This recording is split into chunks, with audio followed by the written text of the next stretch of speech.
Hello, Bob. Hello, Ben. Great to be back. It's been a while. Ready for the new millennium or the new decade? Yeah. Now, we usually talk. That's how we communicate. But occasionally we do send each other emails. And you sent me a lump of McLuhan, which you've not done before. It was a paragraph of Master McLuhan. And I found it very interesting. And I wanted you to read it out to our listeners now. And then so as a basis for our discussion. Right. McLuhan often talked about the group mind that took over under electric conditions, as opposed to the individualist framework in the Gutenberg literary phase 100 years ago. So over the 20th century, he called this group mind the emotion of multitude, and he got the phrase from W.B. Yeats. And he would quote this occasionally in articles in the 70s, because he could jump off from it into more up-to-date things. So the quote from Yeats is looking at French plays, and he finds a problem with French plays. I don't know what era, but France. Okay, he says, I have been thinking a good deal about plays lately, and I have been wondering why I dislike the clear and logical construction which seems necessary if one is to succeed on the modern stage.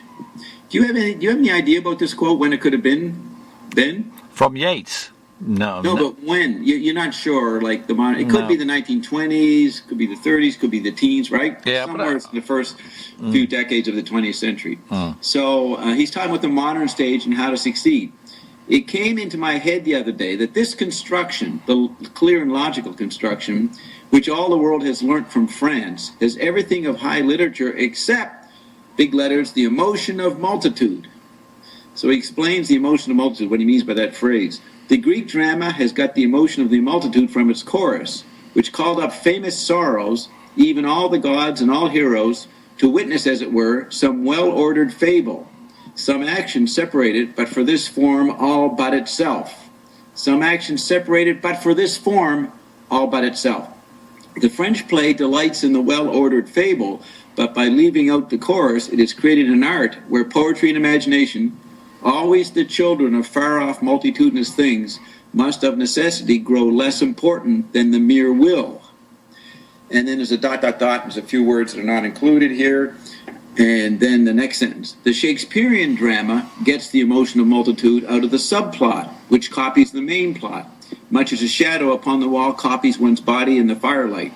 We think of King Lear less as the history of one man and his sorrows than as the history of a whole evil time. Lear's shadow is in Gloucester, who also has ungrateful children, and the mind goes on imagining other shadows, shadow beyond shadow, till it has pictured the world. McLuhan often, that's the end of what we have here, which I got off the web. McLuhan often include a few more sentences. But hang on, I'm in a bit of confusion about whether that was Yeats or McLuhan. It's all Yeats. That's all Yeats, right, okay. Yeah. But McLuhan decided to emphasize it. He decided to quote it. Yes, he said that under electric conditions, the emotion of multitude becomes gargantuan. And it's probably because we have the industrial media, the literate industrial media, parallel to the new electric media. So the parallel of one familiar industrial environment with this new, parallel to this new environment, that creates the interval, the drama between the main plot and the subplot. And so McLuhan, in his figure ground analysis, would say, today the subplot is the old industrial situation, and the main plot is the new electric inflation, new electric effect. So the interplay between the old industrial environment and the new electric environment creates a global emotion of multitude beyond the emotion of multitude created by a Shakespearean play or a French play or a Greek drama. In other words, in the global theater, we were experiencing the emotion of multitude on a colossal scale. You see what I'm saying? I do. I mean, this is a theme really for both of us, isn't it? That we are very dissatisfied with either a kind of squeaky clean media presentation, a kind of CNN that only admits the media as real. We throw Finnegan's Wake at it. At the same time, we're very dissatisfied with people who think the literary mode is the only mode and only poetry matters, and ignore the fact that they've got tape recorders and televisions and computers and all the rest of it. And we're always sort of battling against the purity of either of those. So this is a very good way of explaining why we find it so fertile to put the two together, or to see both in context. Right. Now, so I begin in this email, which I titled The Emotional Multitude. I sent it out to a few people, including you. I say, Marshall McLuhan would like to cite the literary, quote, emotional multitude via W.B. Yeats. So this is the literary, theatrical, literate version of how the emotional multitude is evoked, 100 years ago. So then I had found, Ion had recommended this incredible gospel singer that I knew nothing about, named Vestal Goodman, who passed on in 2003, born in 1929. And I started looking at her clips that he sent me, and they're incredible. It was in the context of those clips that, for me, the quotation came alive. Without those clips, I'd have found it interesting. I might have had my differences with it, but it was thinking about the emotion and multitudes while I was watching this singer move a huge congregation, a huge concert hall amount of people, and the filming was very good because it didn't only look at her; it was very interested in everybody and how they're emoting, how they're kind of knocked out by the swells in the tune and the moments happening with her voice, and they're singing as well. But you can tell that she's got a microphone, so she's louder than the others. She's kind of leading them, and what's very impressive is her kind of humility as a lead singer. It's very, very different from the pop star with the spotlight on them. She seems to be allowing this stuff to come out and saying, isn't it fantastic this stuff can come out, but I can only do it because you're all here. It seems to be like a communion. And it was fascinating for me because this kind of big gospel event is practically unknown in Britain. The nearest equivalent would be on Sundays on television. We get a thing called Songs of Praise, which is people singing hymns, and it's a term for boredom. Everybody knows it's boring, it's ugly, there's nothing happening in it. But because of my involvement with American popular music, I could understand everything about that singing and what people were feeling. I was completely knocked out technically by what she was doing with her voice, but I could feel it, and I was part of it, watching it. And talking about French plays not having that, I take that as probably in my vocabulary, my Marxist vocabulary, I call that bourgeois drama. When it's all a clash of wills, it's reproducing the bourgeois competition of all against all, and logic and ambition and achievement and so on. A very rational way of looking at the conflict of people and leaving out the kind of things that Vestal Goodman is bringing up in people. Yeah, to show you that she's listening to the crowd at the end of this incredible work and leading, she tears up. She's affected by the crowd's response to her, or just the synergistic environment of it. She's just like all those people who were crying and responding to her voice. That's it. She doesn't seem to be an individual performing in front of them. She's some kind of conduit for everybody to get this stuff out, and then they're all amazed that this stuff which they thought only moved them or is private can actually be made public. They're kind of like knocked out. They're stunned that this thing can happen while it's happening. Yeah, it's what is it? The T.S. Eliot's doctrine of the impersonal or something. Remember, he said it's not the personal voice that he wanted to create in the poem, which would be the new acoustic emotional multitude. Which is, are you still there, Ben? Yeah. Yeah. Okay. So I explain. I have the Yeats quote. Then I say, Vestal Goodman evoked the audible tactile emotion of multitude via her metallic female tenor. It's, I guess, not often you have a female tenor, and she's excellent at it. And then I include the next clip where she competes with this young male tenor, and they're both fantastic, and they try to one-up each other by going higher.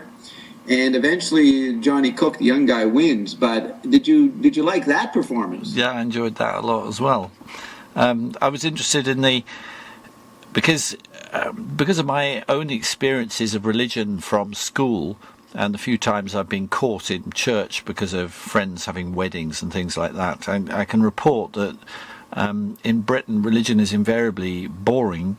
That boredom is considered pious, and the very fact of repression and boredom is what it's all about. So I'm very hostile to religion. I found it an imposition on me whenever I've got near it.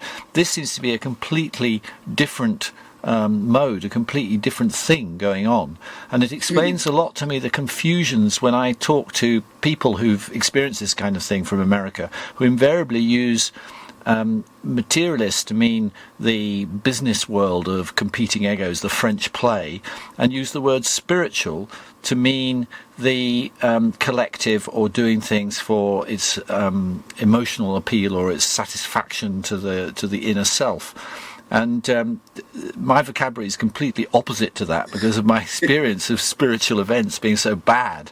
And the thing is, I was very interested in you calling her voice metallic, because there's something about the edge in her voice which I would call metallic. It seems to rattle like a speaker cone or like something.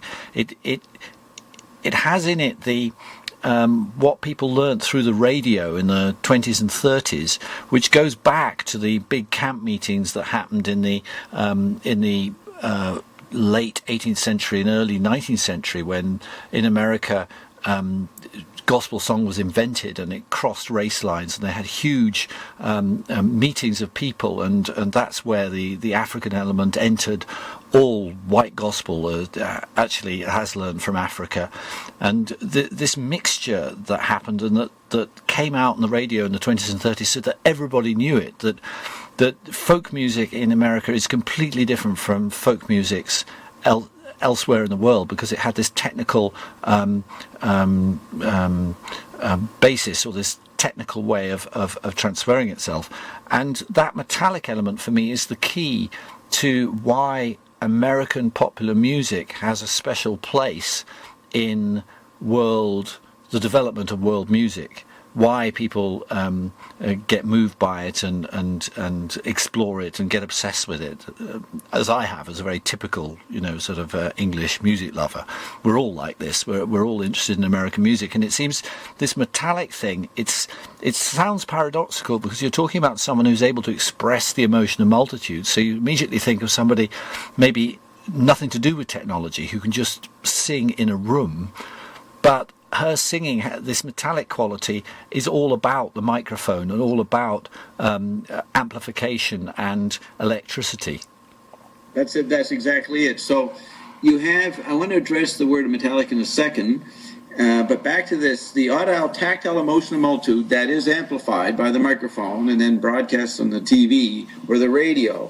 That is the membrane. That's the theater that people are in. It's what McLuhan said, a central nervous system theater, right? So you see the literary view of the emotional multitude is so puny compared to this electric thing.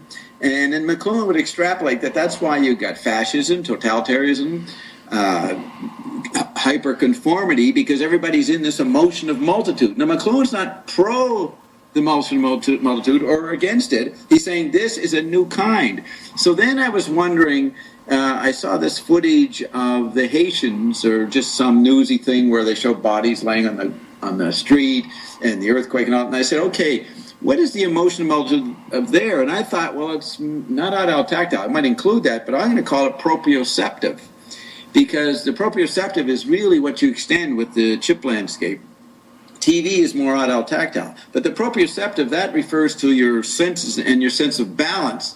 So it was kind of making a pun, because it showed the whole country and its people lost their balance and fell on the ground. And then that evoked a great emotion of multitude. People wanted to prop them back up, so they started having telethons and send them millions. So that was what I called the Android meme, mimes the proprioceptive emotion of multitude. So I was trying to show there's different kinds of emotions of multitude. Now back to the metallic. Well, actually, just a point on Haiti. The point that I noticed on the TV is all the people talking, in authority who are sending the charity seem more frightened of sort of social changes or possibilities of attacks on property or people than anything else. That you got. I mean, here are all these people that have been knocked over and presumably would like help, and yet what everybody seemed to be anxious about was lawlessness. The people grabbing things or doing, taking away the wrong thing. And I saw a absolute property-based paranoia erupting in response to it. I'm sure there's a lot of people who simply feel upset and want to help. But when I heard the authorities talking about what they're doing and how they're giving the aid, it seemed to be paranoia. No, that's right. The potential, it's like the Paris Commune or Paris 1968. There's a potential for a new kind of community that the Haitians could create out of whatever happened as they met their needs. And so Clinton and these people ran in and dumped money on it immediately to kind of reestablish the old order. Yeah. No, that's a good way to look at it. Yeah. And back to this metallic thing. I was saying, what was it about her voice? Well, you were comparing it. Male. So maybe we should clarify something a little bit about fascism that you were saying, that we are both saying it's there, whether or not we like it, and so on. I mean, I do find it Vestal Goodman singing very different from Hitler over a tannoy, where it's a kind of eruption of anger. Directed at certain people, which you can emote with if you're feeling your life is under attack, which the petty bourgeoisie of Germany certainly did at the time. But I don't think it's quite possible. I know nothing about Vestal Goodman's politics, but from that area of gospel, you do get people who support fundamentalists and the extreme right and so on. And I wouldn't respond to that and immediately say, I'm sure the politics is great, or I'm sure that the politics is bad. But I think what I'm interested in is my own response, which is hostile to religion, able to relate to it completely because of all the pop music and soul that I've responded to. The gateway's open for me to respond to it. There's nothing in the way. I'd have had a very good time if I'd been there. Yeah, me too. So Vestal Goodman and her husband were a traveling singing group, and her kids. So it was the Happy Goodman. I think that referred to the husband, or maybe just the general family, but he was Howard Goodman. So they would go around and perform at churches, but they never, and he was an evangelist, but he never preached. They only sang, which is totally the Eastern Plastic dogma. That's right. We want to reach people via aesthetics, and we think that reaching people via politics or theory has something bullying in it. We find something bullying in the concept, and what we really trust is artistic movement of what's called artistic from the outside, but which we think is highly political. That's right. If I could go see Vestal Goodman every week in a church, I'd be there. Regardless of what the preacher and all the people said. I mean, she is a real spiritual expression, or something that gets you out of yourself, or makes you, makes you feel good. And I think it's pretty neat. They understood what they were doing. They were different. They did not preach. They just sang at people, which is what you try to do with your radio show. Yeah, and on my last radio show, I was using the fact that my tape machine was breaking up, and so it was producing my tapes at far too fast. And one of the tapes that was already in the machine was love songs by Elvis, and so I was playing these sped up Elvis songs, but it was also making me think about Elvis. And I've always really liked, no, not always, I can't say that, I followed the usual party line of liking early Elvis and despising late Elvis, until I began to realise that I really liked late Elvis. Every time I heard it on a jukebox, my ears would prick up and I go, what's that? I like that. And exploring late Elvis is something I'm kind of saving up for my own lateness. There's so much of it. But at the same time, any late Elvis I trip over, I always find the song constructions different, that he was avid at responding to pop music and finding songs. I think it's really interesting. He didn't actually write many songs himself. He wasn't a songwriter. But the construction, and I found when you put these love songs next to each other, that each one was differently constructed, that he saw each one as a piece, which reminds me of Frank Zappa. But also that the feeling I have when Elvis is singing, I get a Vestal Goodman feeling from him, that his expression is somehow a conduit for this mass world that's possible because of modern media and modern modes of production. And that Elvis was aware of that there's something which people might find religious in Elvis, and he dealt slightly with religion, although in his own Philip K. Dick-like self-exploring, mystical way. He was very speculative about religion. He loved talking about it. It wasn't like he found one religion and then stuck with it. But that Elvis has this. The reason that cults form around Elvis is that he's doing something which is on the Vestal Goodman side of things, that he wasn't simply being a star. Exactly. Now, when you talk about, when I was looking at how to describe her voice, I said, this is unique. And I immediately, whatever her sound was, which seemed unique, Ron Rosenbaum, he interviewed Dylan for Playboy in around 1978. And in that, Dylan describes the metallic, there's a bunch of other words, but basically metallic nature he was always looking for, and he still was trying to get it. And Ron Rosenbaum, over the last couple of years, Dylan's had a revival. He has criticized Dylan, criticized him for following his fawning supporters who like what he's doing now. Ron says, you have not recovered the metallic sound. Find that sound. And he keeps going on about this. Yeah. But I thought the metallic point was what I was trying to get at about Vestal Goodman. So then you wrote an interesting thing in response to that. You said, metallic is the word, organic mimicry of the hardware as the true moment of multitudinous communion. Absolutely, and this is true of Dylan. This is you've made by mentioning Dylan that it was when Dylan was listening to Harry Smith's collection of 78s of old American popular music, and Dylan didn't have a huge knowledge himself, but he learnt it from that collection. He got his repertoire from that collection. This metallic thing he wants is because he wants to sound like the people he heard on those records.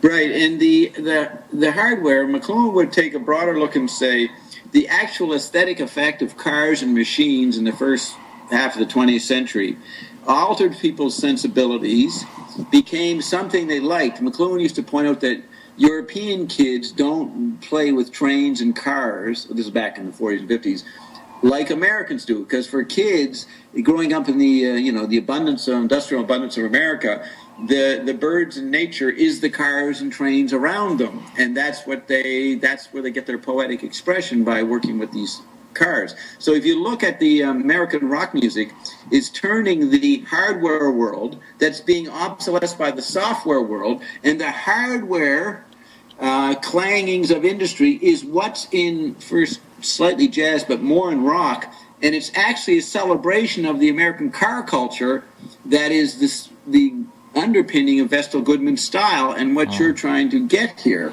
It was very perceptive in the film Blue Collar that I can't remember his name now. He's always associated with good film soundtracks. Who came up with Jack Nietzsche? Yeah, that's right. They got in Captain Beefheart to sing and used a kind of hammering blues for the opening sequence. And very powerful. And Beefheart could relate to that music very easily. It's the sound of industry. It's the sound happening throughout. It's the sound happening throughout China at the moment. Yeah. So Beefheart is seen as this nature mystic, running around out in the wilderness, and yet his music totally absorbs, and the content of his lyrics is all about the industrial environment around him. See, that's why it requires a more complex imagery than the categories that literacy gives you, or the aesthetic priests. They do not deal with the complex situation, and that's what McLuhan was saying. Yeah. Look, there's so many complex sensibilities, what I call four bodies going in here. If you don't notice that, and you do not bring in value judgments, you have to see that the people have become their cars, and you actually say the rhythms of the car back to them, they'll think it's great and dance to it.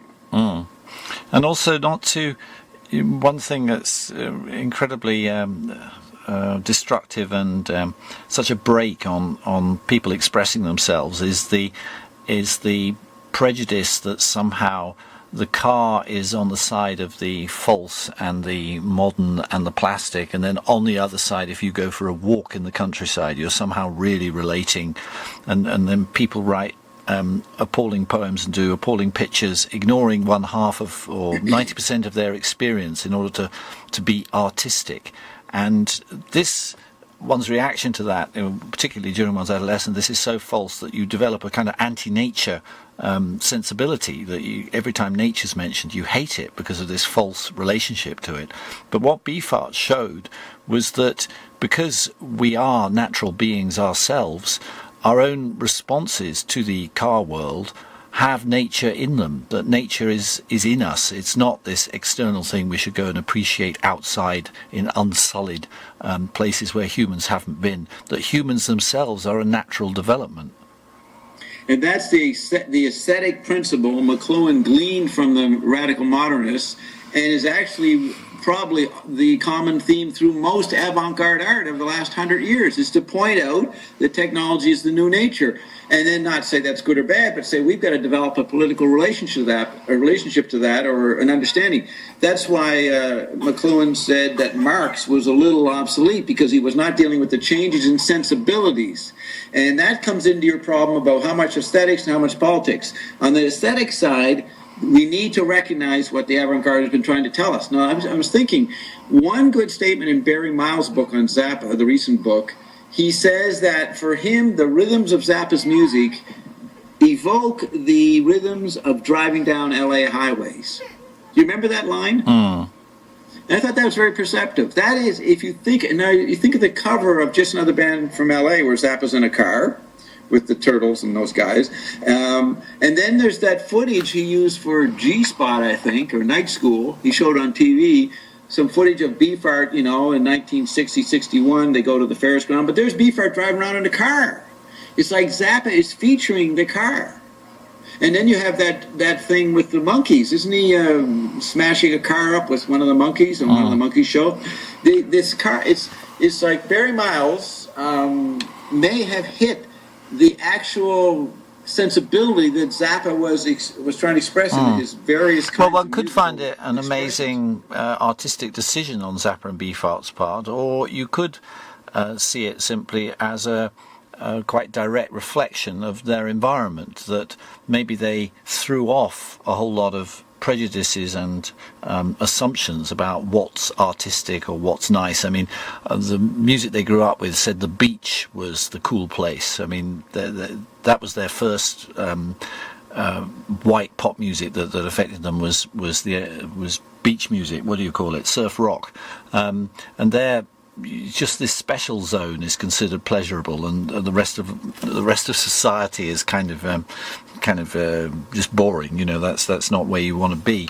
So there might be something special about their openness to the environment. But what interests me is, the more I think about Zappa, the more I'm thinking about America after the war, and fast food and the car are the basis of the society. So I end up thinking about the society as a whole, having been led into it by Zappa and Beefheart.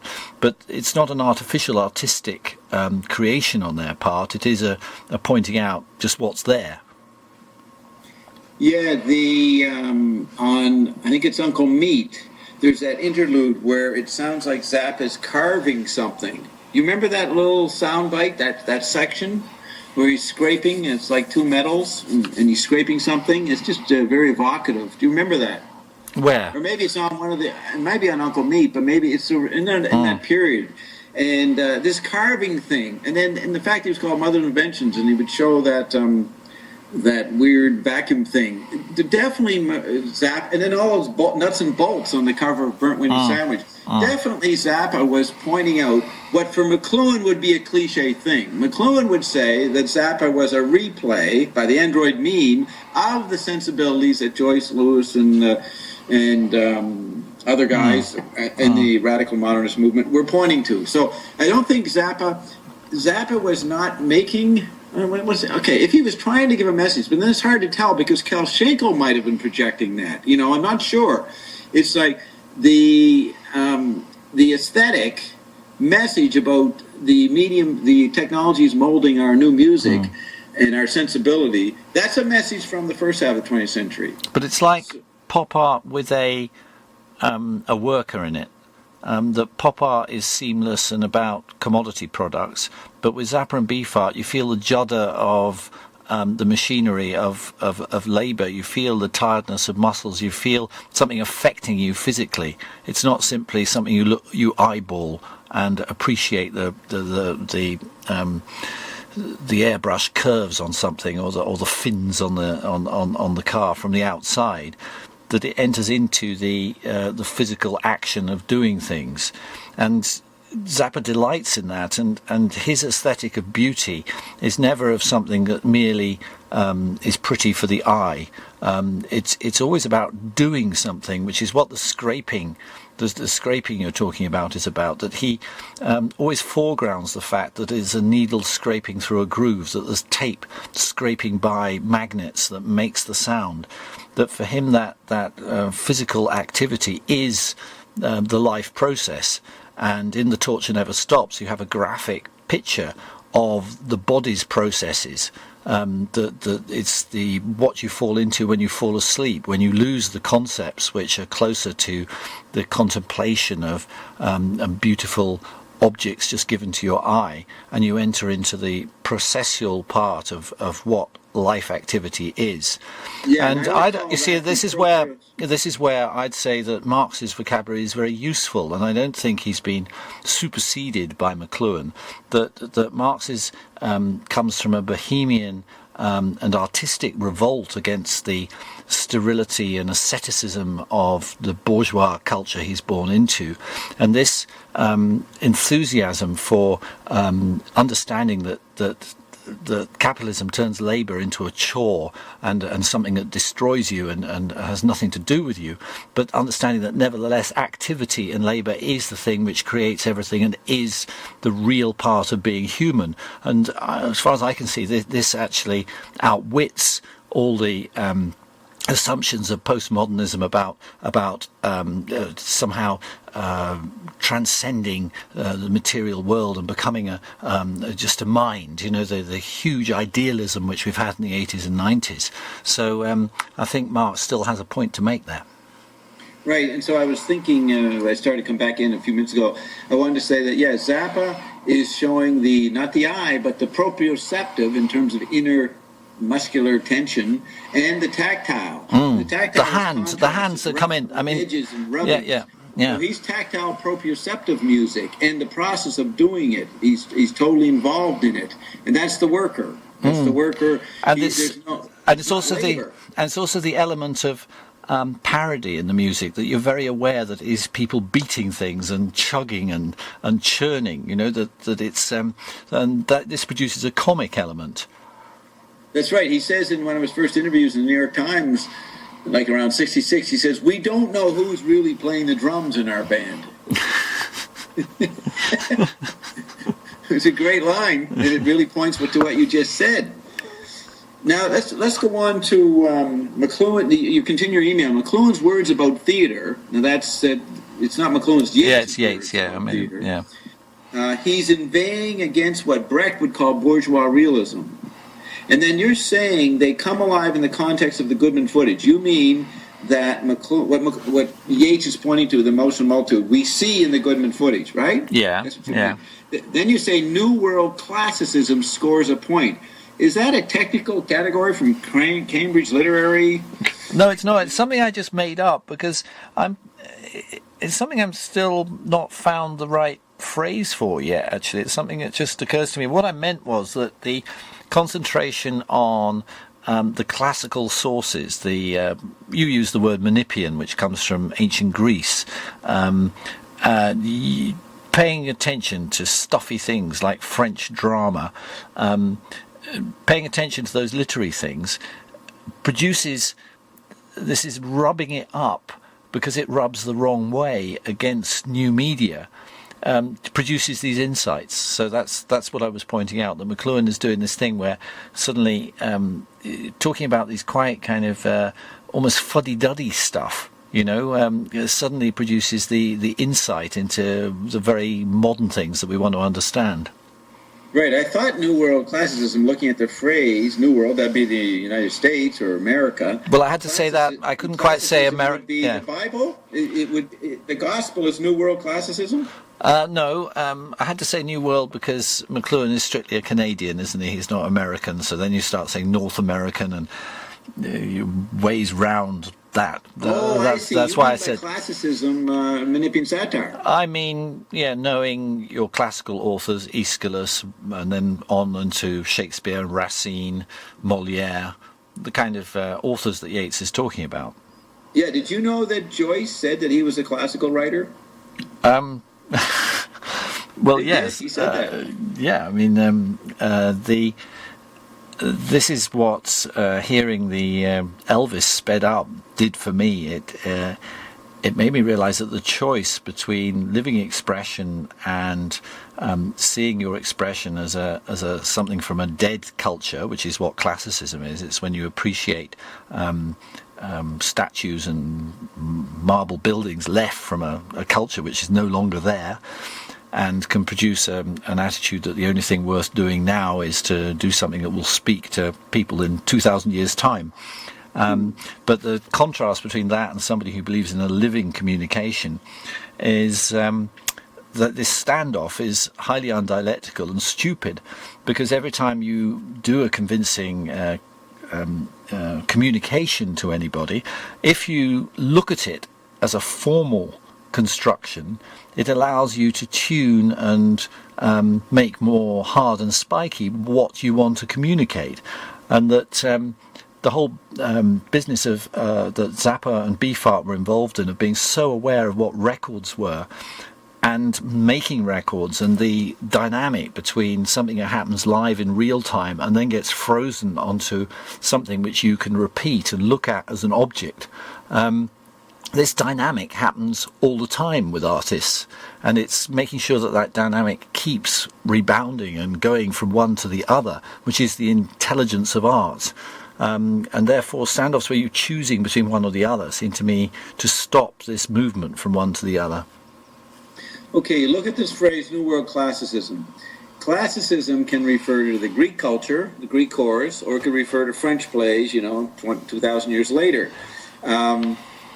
This is the issue here. What is classic? So you would use the acoustic classic versus the visual classic. So the literary visual classic of the French versus the acoustic semi-literate classics of the Greek culture. Does that help clarify what you're trying to get at with New World Classicism? No, I've got lost in the phrase. Maybe the phrase wasn't well formulated, Bob. Maybe we should erase it. Okay, well, let's just say, what the heck? You're saying New World Classicism scores a point. What scores a point?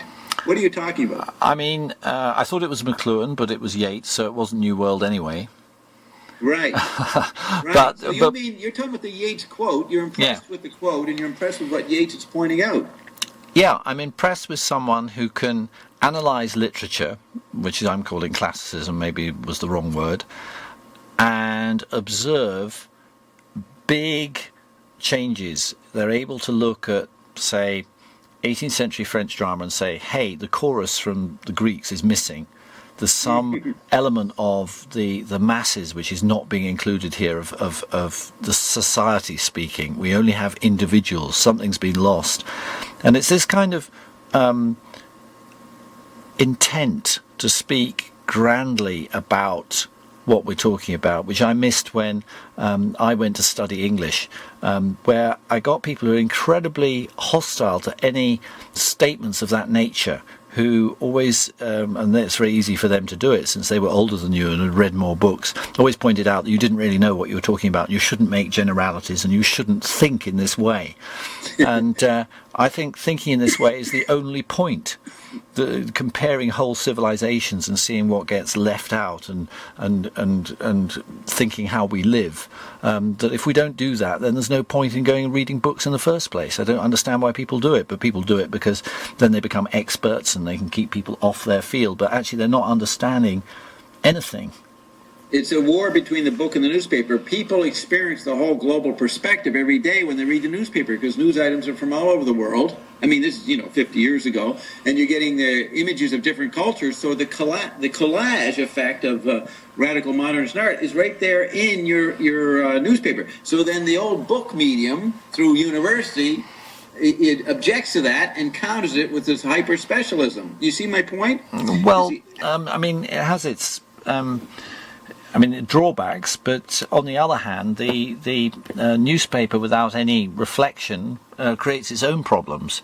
So what I'm interested in is how we get the reflection on what is produced by the newspaper situation, which isn't merely defensive of book culture, but can bring things to bring enlightenment to bear, because the TV news and newspaper news seems to enforce a kind of apartness from what you're feeling and what you're observing, in which somehow the only thing you can do is you put a few pounds into a little pouch which goes off to Haiti, and that kind of solves your little problem of the day of having seen these horrible images, and prevents people living in a way which is creating new ways of behaving that I think are possible given the technical and educational level that we've all got to. Right, and who solves that problem? Finnegan's Wake. Finnegan's Wake takes the newspaper panorama and puts it into book form, and then even goes deeper into the electronic effects of media past the newspaper. So that was McLuhan's point, is how Finnegan's Wake solved the problem of how to present what's happening and yet refer back to previous environment and values. You see? You get that? Can you see what I'm saying right there? Yeah, but what do you do with somebody who says, well, I mean, Finnegan's Wake might knock you out as individual phrases which support your crazy theories, Bob, and maybe there's a certain music in the language which is very powerful, but it's an evasion of the concrete reality that I'm getting from the newspaper. I'm kind of sticking my head, it's like Wagner. I'm swimming in very powerful art that's but it's like a drug. Okay, when you read, if I show someone Finnegan's Wake and they say, I can't read that, I said, well, look, treat it as a newspaper. When you read a newspaper, you just glance here and you go a few pages over and you look at that picture or this and that and you jump around and you get little glimpses.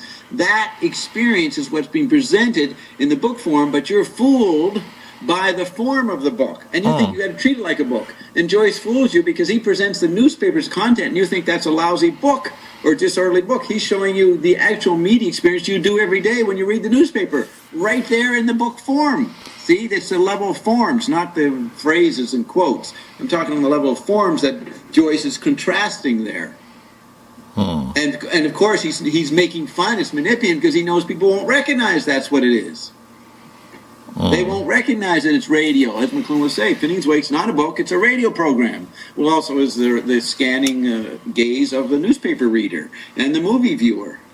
So that's an important point to appreciate what was really being pointed out by radical modernism. Well, see, I see it as a depiction of the state of the body while all this stuff is happening.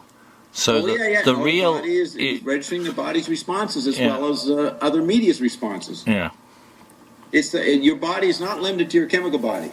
He's including your radio body and your newspaper and literate body, which are extensions of your senses, which comes to the next line in your email, which is really good.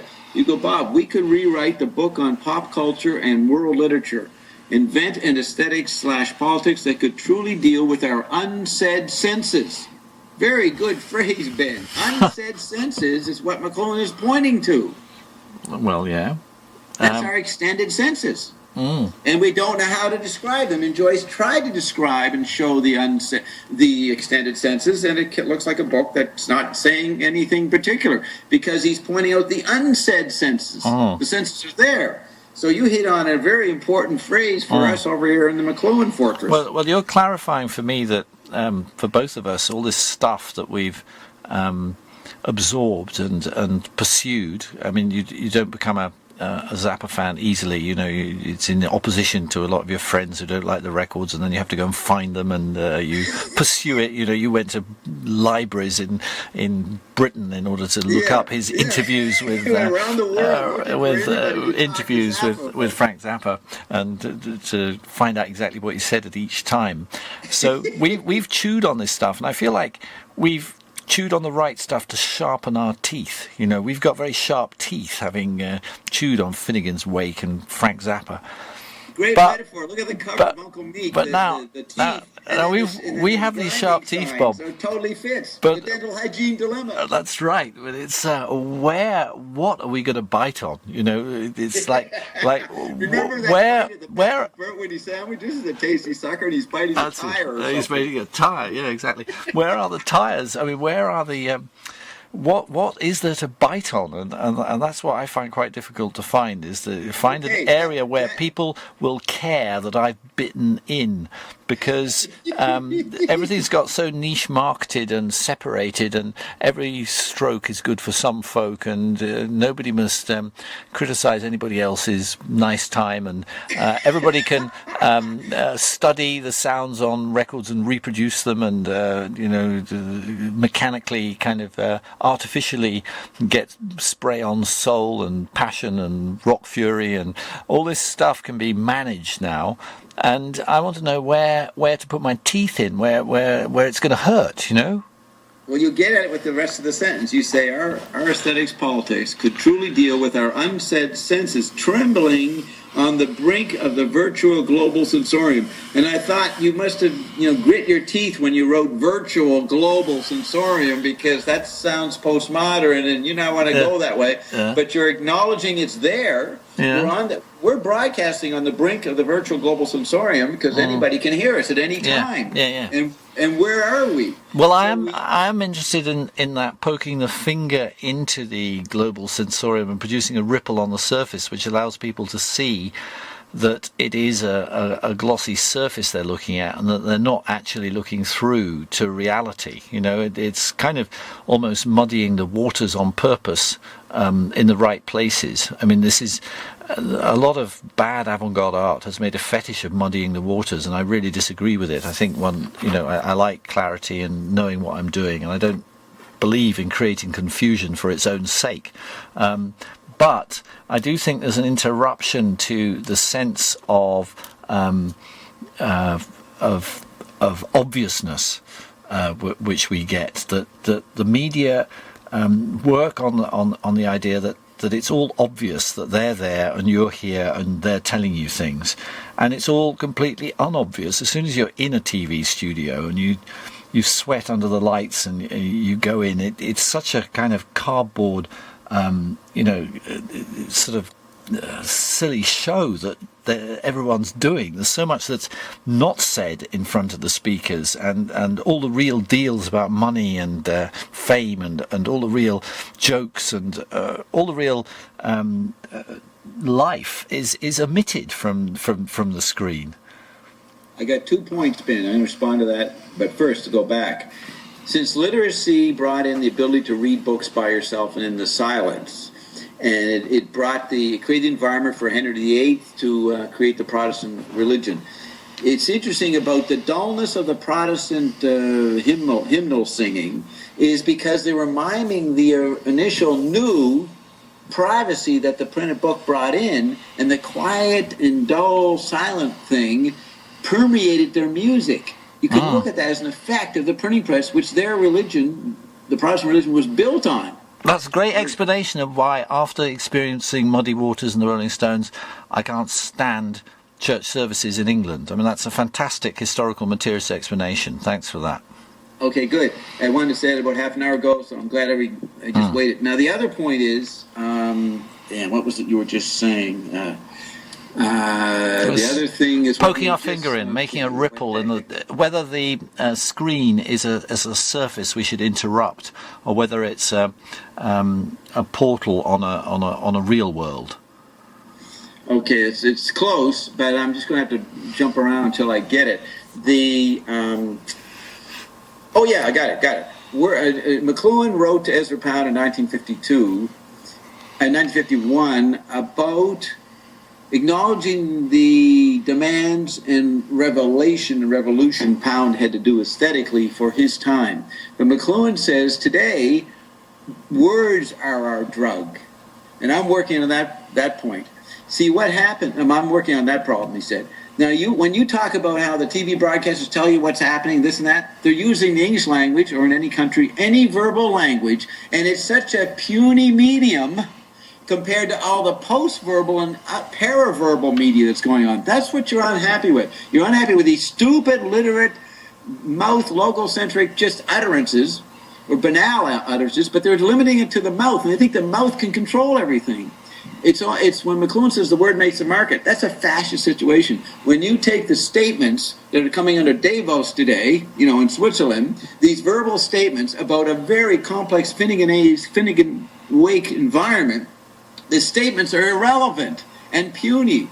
And so that's where you get into a problem, you Ben, when you celebrate the textures of speech, when it's in a world of word as a drug, but you try to get past the meaning semantic interpretation of the word as drug and bring it in as a pleasure device, spattering and licking and slurping to show the mouth as an aesthetic thing beyond the meaning. But you're still operating within the mouth dynamic. I got no problem with that. But in relation to what I see as the virtual global sensorium and the unsaid senses, the unmouthed senses, we got new senses. It's that we're trying to replay. But there's an appropriate action to do in different contexts. So yes, that's good. I'm not proposing my mouth poems as the solution to world hunger, but I am saying that they need to be included if you are using a microphone and talking on the radio. That's one place where it seems appropriate. Or if you're doing poetry, you need to admit that you actually do have lips. You're actually, with the mumblings of you and Mordecai, creating the emotion of the multitude on a micro level. Yeah. And that's what I feel I can do at the moment, but that doesn't stop me being ambitious or trying to think what we could do in different ways using different technologies to carry the same intent across more powerfully in different areas. So I'm listening.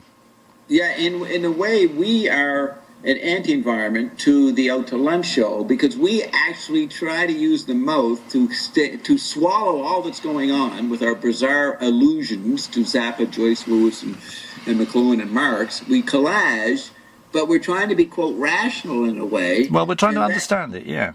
We're actually, I don't think there's we know what we're talking about. No one else in the world could talk about it.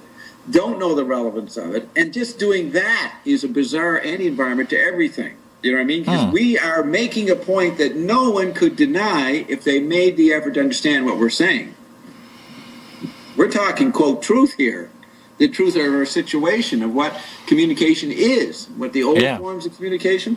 We're new world and we're new universe classicists. We actually dare to use our mouth to explain and to criticize all the faulty mouthings going on all over the place. Yeah. That's what we're doing. Now, that's just one little project. The ongoing project of the Revelation Revolution is being an example of staying alive and perceptive of what most people can't take in anymore because they stopped. See, you and I, Ben, we have not stopped perceiving and looking for something, quote, new. Yeah. And we include all the struggles of the past. So it's a big now we're living in. A big now. Yeah, well, we're trying to be responsible about the past, and we're interested in, Yeats on French drama and the ancient Greeks and the differences. But we know that those things only come alive if they relate directly and at once to the immediate situation we're in now. Skyping each other across the world, or whatever we're doing, contributing in this way to some kind of global talk. And we want those two things to become the same thing. We don't want them to be separated anymore. We're not depending on our knowledge. We're not flashing our knowledge in the eyes of others.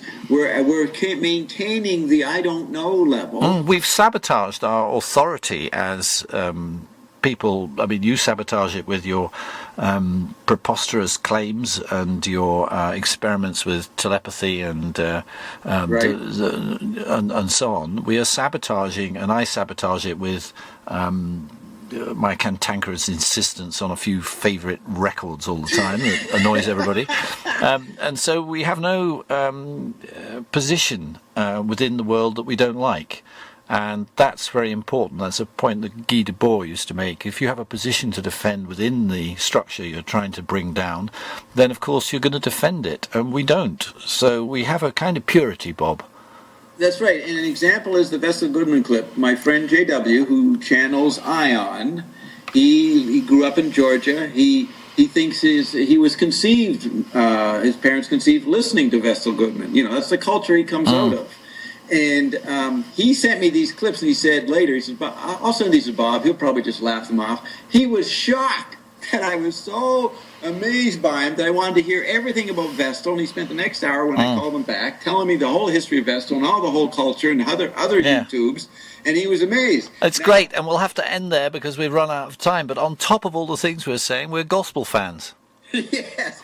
Praise Vestal Zappa. Thanks, Bob. Thanks, man.